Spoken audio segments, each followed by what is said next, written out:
얼마 전에요, 제 딸이 2주 정도 한국 여행을 다녀왔습니다. 가기 전에 시간이 날 때마다 애가 잠을 안 자고 밤에 유튜브를 보는 겁니다. 맛집 같은 거 찾고 백종원의 그 무슨 골목 식당인가 이런 거 프로그램 보고요. 자기가 가서 사고 싶은 거 쇼핑 리스트를 만들고, 여행 떠나기 며칠 전부터 이렇게 밤잠을 못 이뤄서 왜 그러냐 물어봤더니 잠이 안 온다고 하는 겁니다. 한국 여행에 대한 아마 그런 기대감, 설레임, 그런 것들 때문이었겠지요.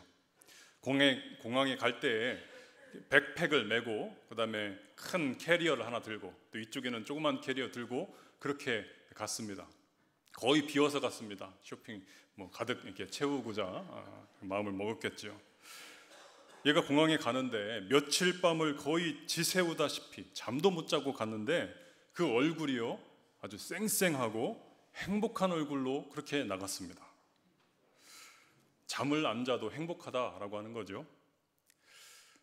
우리 성도 여러분도 여행을 다녀보셔서 아실 겁니다. 여행을 떠나는 날에 캐리어를 끌고 공항을 쫙 가는 그 발걸음 얼마나 가볍습니까? 또 마음은 얼마나 기쁘고 즐겁고 행복합니까? 여러분, 예배가 바로 그런 것입니다. 여행보다 우리의 영이 깨어있으면 예배가 무엇인지 깨닫기만 하면 여행보다 훨씬 더 기쁘고 즐겁고 기대가 되는 설레임이 있는 것이 바로 우리가 오늘 지금 드리고 있는 예배다라고 하는 것이죠. 제가 질문을 하나 드리겠습니다. 질문을 드리면은 대답을 하셔야 되는데 답도 드리겠습니다. 답은요, 그냥 무조건 아멘 하시면 됩니다. 질문: 우리 성도님도 오늘 교회 오실 때 캐리어 대신에 성경책을 들고 오셨지만 마음만은 그 어떤 여행보다도 즐겁고 기쁘고 설레는 마음으로 오셨지요? 아멘. 그러신 줄 믿습니다. 한 2분 정도만 빼고 그러신 것 같습니다. 오늘은 하나님께서 예배 가운데 어떤 말씀을 주실까? 하나님께서 오늘은 예배 가운데 어떠한 은혜를 부어주실까? 여러분, 이것은 우리가 예배를 드리고 또 드릴 때마다 점검하고 점검해서 만약에 그러한 기대감, 하나님을 향한 그 마음, 초점, 이것이 없다라고 하면 빨리 회복하고 다시 붙들어야 되는 매우 중요한 예배의 핵심입니다. 나는 예배에 대한 기대감을 가지고 있는가? 하나님을 만나고자 하는 그런 열망을 나는 가지고 있는가? 저희가 올해 이렇게 표를 만들었습니다. 예배의 부흥을 위하여 기도하면서 달려왔습니다. 우리 성도님들 안에 만약에 이러한 예배에 대한 기대감이 있다, 그러한 기대감과 설렘을 가지고 오늘 교회에 오실 때에 그러한 마음으로 오셨다, 그러면 예배 부흥 성공입니다. 만약에 성도님들 가운데 나는 아직 없는데, 나는 아직 그렇게 예배에 대한 기대감이 별로 없는데 라고 혹시 마음을 가지고 계신 성도님들이 계시다면 실망하지 않으셔도 됩니다. 왜 실망하지 않아도 되는가? 나는 예배 드리고 싶지 않고 예배에 대한 별로 기대감도 없는데 정말 그러한 성도님이 이 자리에 이 시간에 예배를 드리고 있다라고 하는 것은요, 기적입니다. 기적.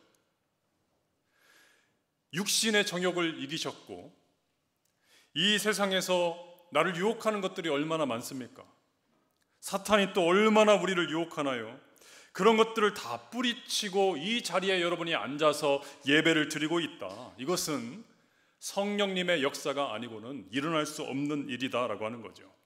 성령님께서 여러분의 인생을, 여러분의 마음이 어떻든 기분이 어떻든 이미 여러분을 붙들고 계심을 여러분 믿으실 수 있기를 바랍니다. 하나님의 임재가, 체험이 이러한 것이구나, 언젠가는 반드시 그러한 성도님들에게는 그것을 깨닫게 될 날이 옵니다. 반드시 온다라고 하는 거죠. 오늘 본문 1절과 2절에 보시면 이렇게 말씀을 하고 있죠. 우리 1절과 2절 말씀 같이 한번 읽어보겠습니다. 1절, 2절 시작. 오라, 우리가 여호와께 노래하며 우리의 구원의 반석을 향하여 즐거이 외치자.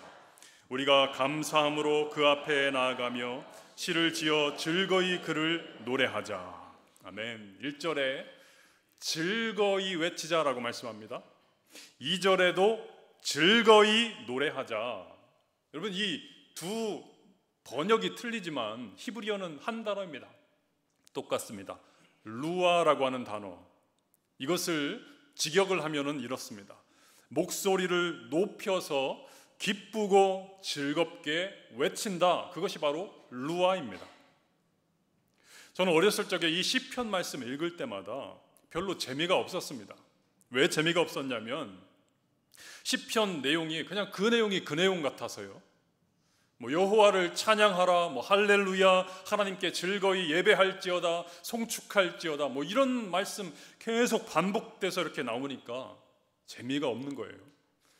시편 95편에 보시면 하나님을 향하여 즐거이 외치자 말씀합니다.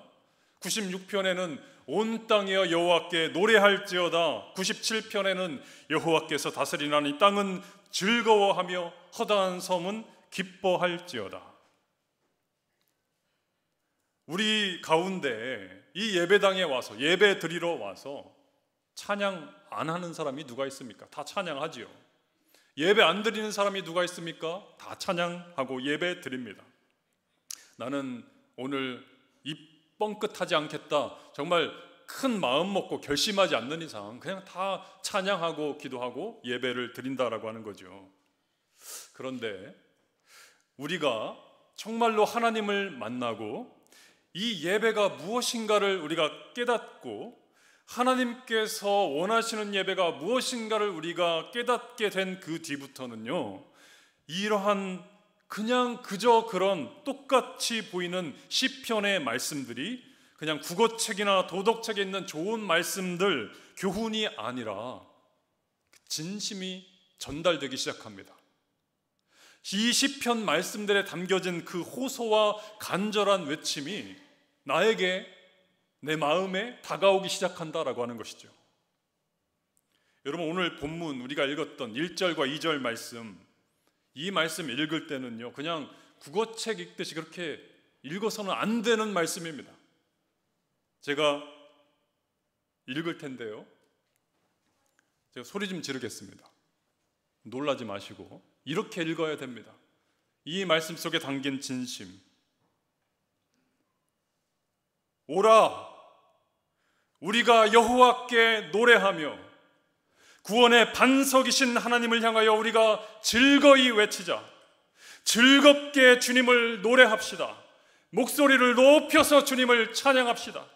이것이 하나님이 기뻐하시는 예배요, 우리가 마땅히 드려야 될 예배입니다 라고 하는 그런 간절한 외침이 이 1절과 2절 말씀에 담겨진 진심이다라고 하는 거죠. 여러분, 성경에 기록된 첫 예배의 장면 여러분 기억하십니까? 창세기 4장에 인간이 첫 예배를 드립니다. 가인과 아벨이 드렸습니다. 결론이 무엇이었습니까? 하나님이 아벨의 예배는 받으셨지만 가인의 예배는 받지 않으셨다라고 하는 것이 이 본문이 가르쳐주는 결론이었습니다. 이 첫 예배의 장면에서 우리가 정말 두려워해야 될 것이 있습니다. 무엇을 두려워해야 되는가? 하나님께서 예배를, 아벨의 예배는 받으셨지만 가인의 예배는 받지 않으셨다라고 하는 이 사실, 이게 왜 두려운가? 여러분, 예배를요 아벨만 드리고 가인은 안 드렸나? 그것이 아닙니다. 아벨도 드렸고 가인도 하나님께 예배를 드렸습니다. 창세기 4장 3절에 보시면요, 가인은 땅의 소산으로 제물을 삼아, 노란색 같이 읽어보겠습니다. 시작. 여호와께 드렸고, 가인이 예배를 드렸다라고 하는 것이죠. 오늘 우리가 예배를 드리고 있는데 중요한 것은 나 오늘 예배를 드렸다, 이것이 중요한 것이 아니고요, 그동안 나 오늘 1년 동안 하루도 빠지지 않고 예배를 드렸다, 그 사실이 중요한 것이 아니고, 하나님께서 예배자의 누군가의 예배는 받으시지만 누군가의 예배는 받지 않으셨다라고 하는 거죠. 오늘 내가 드리는 이 예배를 하나님은 기뻐 받으실 것인가? 여러분, 오늘 이 주일 귀한 아침에 늦잠을 자면서 집에서 쉴 수도 있습니다. 그린필드에 나가서 골프를 즐길 수도 있습니다. 푸른 바다 바라보면서 낚시를 즐길 수도 있고요, 자전거 타면서 스트레스를 날릴 수도 있습니다. 이 황금 같은 시간에 우리가 그것들 다 포기하고 하나님께 예배하러 왔는데, 만약에 우리가 드리는 이 예배 하나님이 기뻐 받으시지 않으신다면 이 얼마나 억울한 일이냐라고 하는 것이죠. 오늘 본문 1절과 2절의 핵심은 바로 이것입니다. 즐거이 찬송하고 즐거이 외치고 노래하면서 즐거이 하나님께 예배를 드리는가.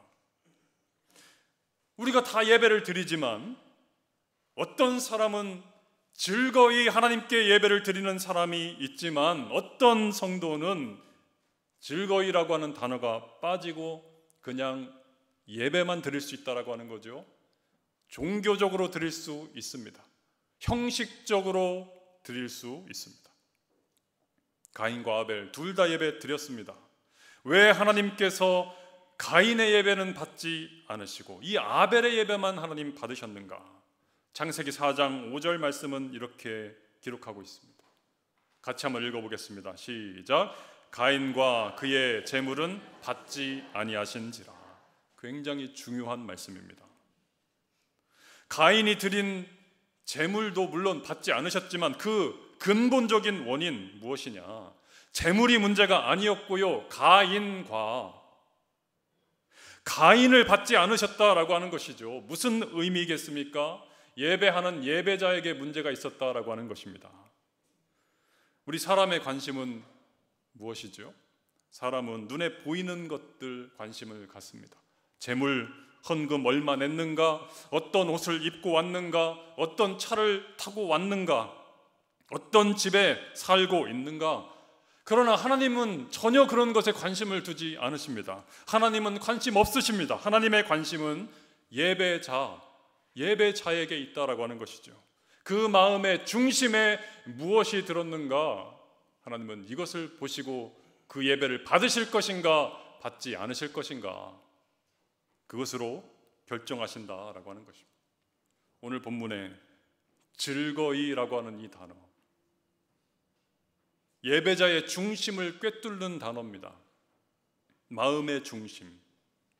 예배 드릴 때에 즐거이 항상 하하하 웃으면서 그렇게 드려야 된다, 그런 의미인가? 그런 의미가 아니죠. 여러분, 우리가 어떻게 항상 웃을 수 있겠습니까? 사람이 어떻게 예배 올 때마다 항상 즐거운 일만 있을 수 있습니까? 이 즐거이라고 하는 단어는 그런 감정의 상태를 나타내는 단어가 아닙니다. 어떤 분은 말합니다. 목사님, 오늘은 예배 드릴 기분이 아닙니다. 그래서 예배 드리기 싫습니다. 어떤 분은 나는 오늘 기분이 너무 다운이 되어서 찬양 드리고 싶은 마음이 없습니다. 그래서 별로 입을 열어서 찬양 드리고 싶지 않습니다. 어떤 분은 예배 드릴 상황이 아닙니다. 그래서 예배를 드릴 수가 없습니다. 제 아들이 얼마 전에 베타피쉬라고 하는 물고기 하나를 가지고 왔습니다. 베타피쉬 들어보신 적 있는지 모르겠습니다. 요만한 물고기입니다. 작은 물고기. 빨간색이고요. 그 지느러미가 얼마나 아주 아름답게 있는지 모릅니다. 이 녀석이 굉장히 활달한 녀석이고요. 이렇게 사람이 다가가면은 막 이렇게 그 지느러미를 막 치면서 반가워하고 마치 강아지처럼 정말 그럽니다. 베타피쉬 한번 찾아보세요. 진짜 그럽니다. 얘가 가면은요 막 이렇게 지느러미 치면서 이게 모기를 주면은요 아주 맛있게 잘 받아먹고 그렇게 합니다. 처음에 물고기 가져왔을 때는 화냈습니다. 왜 가져왔냐고, 그런 거를 네가 키우라고. 그런데 조금 키우다 보니까 키우는 맛이 나더라고요. 그래서 요즘에는 집사람하고 저하고 서로 물고기 밥 주려고 싸우는데, 얼마 전에요, 며칠 전에 얘가 이렇게 봤더니 그 수족관 바닥에 가라앉아 있었습니다. 움직이질 않습니다. 먹이를 이렇게 줘도 먹지를 않습니다. 이렇게 아가미를 호흡은 하는데 움직이질 않아요. 며칠째 그런 증상이 계속돼서 구글에 찾아보니까 몸이 무슨 병들거나 어디가 뭐 감염이 되면 그런 증상이 나타난다고 하더라고요. 오늘도 아침에 이렇게 보고 왔는데 살아났나 보고 왔는데 여전히 바닥에 그냥 누워 있었습니다.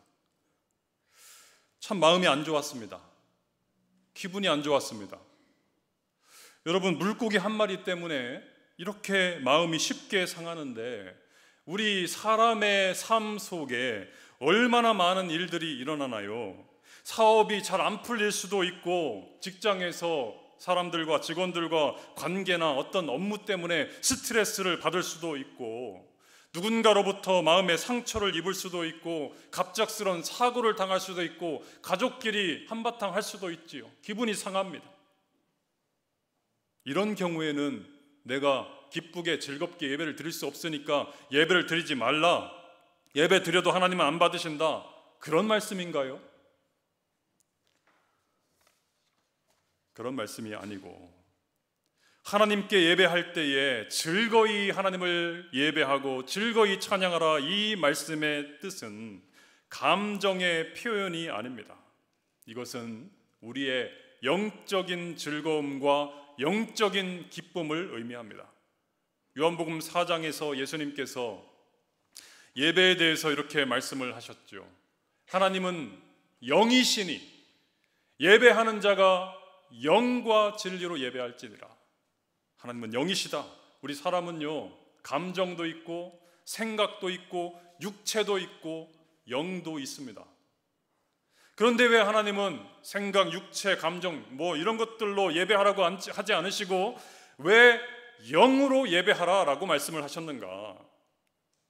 너희의 기분이나 감정, 상황으로 예배 드리는 것이 아니라, 그것에 따라서 좋으면 예배 드리고 안 좋으면 예배 드리지 말고, 그것이 아니라 영으로 예배하라라고 하는 것이죠. 영으로, 조건이나 상황들에 따라서가 아니라, 오늘 예배 드릴 때 얼마나 많은 조건들이 예배를 방해합니까? 안 되면 벌써 마음이 좀 답답해지잖아요. 그렇게 느끼지 않으셨습니까? 그러한 상황 가운데서 나는 정말로 하나님만을 집중하면서 찬양하고 진심으로 예배를 드릴 수 있는가? 이것이 중요하다라고 하는 것이죠. 영으로 예배하는 사람, 자꾸만 예배 드리지 못하게 하는 상황들이 일어나고, 기분 나쁜 일들이 우리의 삶 가운데 있고, 가정에서 여러 가지 문제들이 막 터지고 마음이 상할 때, 우리는 이러한 상황들과 조건들이 아니라 영에 집중해야 된다라고 하는 것이죠. 영의 눈을 크게 뜨고 이 자리에 임재하신 하나님께 집중하여 드리는 예배, 그것을 하나님은 기뻐 받으신다. 여러분, 상황은 우리의 기분을 상하게 만들 수 있고, 이 세상 조건들은 우리의 육신을 상하게 할 수 있지만, 그 어떤 것들도 우리의 영은 사로잡지 못합니다. 하나님이 우리에게 주신 영의 능력이고 파워입니다. 누가 우리를 그리스도의 사랑에서 끊으리요? 환난이나 곤고나 박해나 기근이나 적신이나 위험이나 칼이랴. 그 어떤 환난, 곤경, 어떤 실패, 절망의 상황도, 육신의 질병도, 육신의 죽음마저도 예수 그리스도의 십자가의 피로 살리신 우리의 영을 사로잡지 못한다라고 하는 것입니다. 여러분, 죽음의 순간을 한번 생각해 보십시오. 우리가 죽으면 어떻게 될까요? 우리 육신의 숨은 끊어지겠지요. 우리 생각도 멈춰질 것입니다. 세상에서 느껴오고 가져왔던 모든 희노애락, 기분, 마음 다 사라질 것입니다. 그러나 그 순간에 우리의 영은 기뻐하고 즐거워한다라고 하는 것이죠. 왜 그렇겠습니까? 하나님 나라 향해 가는 그 우리의 영은 찬송과 즐거움 가득히 하나님 나라로 향해 가기 때문입니다. 시편 34편에 다윗이 이런 시편 찬양을 하나님께 올려드렸어요. 첫 두 절만 한번 읽어보겠습니다. 34편 1절 2절 시작. 내가 여호와를 항상 성축하며 내 입술로 항상 주를 찬양하리이다. 내 영혼이 여호와를 자랑하리니 곤고한 자들이 이를 듣고 기뻐하리로다. 아멘. 여러분, 다윗은 어떤 상황에서 이 찬양을 하나님께 드렸을까요? 생각해 보십시오. 여호와를 항상 송축하며 내 입술로 주를 찬양합니다. 기뻐하리로다. 다윗이 푸른 초장에서 양떼 먹이면서 푸른 하늘 바라보면서 그렇게 이 찬양을 불렀을까요? 아니면 블레셋하고 전투에서 싸움에서 이기고 승리한 그 뒤에 승전가로 하나님 찬양합니다. 기뻐하리로다 이렇게 불렀을까요? 성경에 기록된 이 34편 제목을 뭐라고 붙이고 있는지 아십니까? 워딩 그대로입니다. 다윗이 아비멜렉 앞에서 미친 채 하다가 쫓겨나서 지은 시가 바로 지금 우리가 읽었던 1절과 2절 말씀이다라고 하는 거죠. 이런 다윗의 시들을 여러분 읽어보십시오. 내 영혼이 하나님을 찬양합니다라고 선포합니다. 송축하라 내 영혼아라고 말씀합니다. 내 영혼아, 영혼아, 영혼이라는 단어가 굉장히 많이 등장하고 있습니다. 시편 94편 19절의 고백입니다. 같이 한번 읽어보겠습니다. 시작. 내 속에 근심이 많을 때에 주의 위안이 내 영혼을 즐겁게 하시나이다. 내 속에 근심이 사라졌나요? 많습니다. 많을 때에 여전히 근심의 상황과 조건이 나를 둘러싸고 있을 그때에 이 상황 속에서 주님의 위로가 임하시니까 내가 눈을 뜨고 하나님을 바라보니까 내 영혼이 기쁨과 즐거움으로 넘치나이다 라고 하는 그 고백이 바로 이 고백입니다. 욥이 그랬던 것처럼 육신의 질병이 나를 치고 이 세상의 어떤 조건들이 나를 괴롭게 한다고 할지라도 그 상황에 내가 굴복하지 아니하고 기어이 하나님 예배의 자리에 나아가서 하나님을 예배할 때에 하나님께서 우리 영혼에 세상이 줄 수 없는 상상하지 못했던 도저히 믿기지 않는 그런 기쁨과 즐거움, 만족을 우리에게 부어주신다라고 하는 것이죠. 그것이 바로 성도들에게 주시는, 성도들에게만 주시는 놀라운 영적인 파워입니다. 세상을 이기는 힘입니다. 바울과 실라가 차가운 그 감옥 바닥에 누워서 착고에 매여 있을 때에 그럼에도 불구하고 바울은 선포합니다. 뭐라고 편지를 씁니까? 성도들이여 기뻐하십시오. 성도들이여 감사하십시오. 항상 기뻐하십시오. 외칠 수 있었던 그 능력, 바로 그 안에 있던 영적 파워였다라고 하는 것이죠. 나이지리아의 카두니라고 하는 마을에 교회 예배당에서 성도들이 모여서 주일에 300여 명 정도 가득 차서 하나님께 예배를 드리고 있었습니다. 그때에 총칼로 무장한 과격파 무슬림들이 습격을 했습니다. 담임 목사였던 셀쿨 목사님을 대표로 마당으로 끌고 갔습니다. 성도들 보는 앞에서 예수를 부인하라. 그러면 살려주겠다. 대답 대신에 셀쿤 목사님이 두 손을 들고 하나님께 찬양을 드립니다. He is Lord. He is Lord. 그는 나의 주님. 그는 나의 주님. 내 모든 죄를 사하시고 죽음에서 살아나신 영원하신 왕. 모든 무릎이 꿇고 모든 입술이 고백하네. 그는 주, 그는 주. 예수는 나의 주님. 비록 무장 세력의 칼에 하나님을 향해서 높이 들었던 그 셀쿤 목사님의 팔이 땅에 떨어졌고 그의 생명 또한 그 마당에 떨어졌으나 그의 영혼은 기쁨과 즐거움으로 넘쳐났습니다. 성도 여러분을 축복합니다. 성도 여러분이 어떠한 상황 가운데 처해 있다 할지라도 예배자의 자리에 서서 하나님을 향해서 영의 눈을 크게 뜨고 임재하신 살아계신 하나님을 바라보실 수 있기를 바랍니다. 이 세상 저 너머 하나님 나라가 있음을 여러분 마음으로 믿음으로 확신하실 수 있기를 바랍니다. 그러할 때에 하나님께서 성도에게만 허락하시는 그 놀라운 영적인 기쁨과 영적인 즐거움을 주실 것입니다. 그 즐거움, 그 기쁨 여러분 잃지 마시고 땅에 떨어뜨리지 마시고 간직하심으로 이 세상에 나아가 하나님의 자녀로서 승리하며 나아가는 귀한 하나님의 백성들 되시기를 주님의 이름으로 축원합니다. 기도하겠습니다. 하나님, 괴로운 세상, 고난이 참 많이 우리의 주변에 다가오는 이 세상을 우리가 살아갑니다.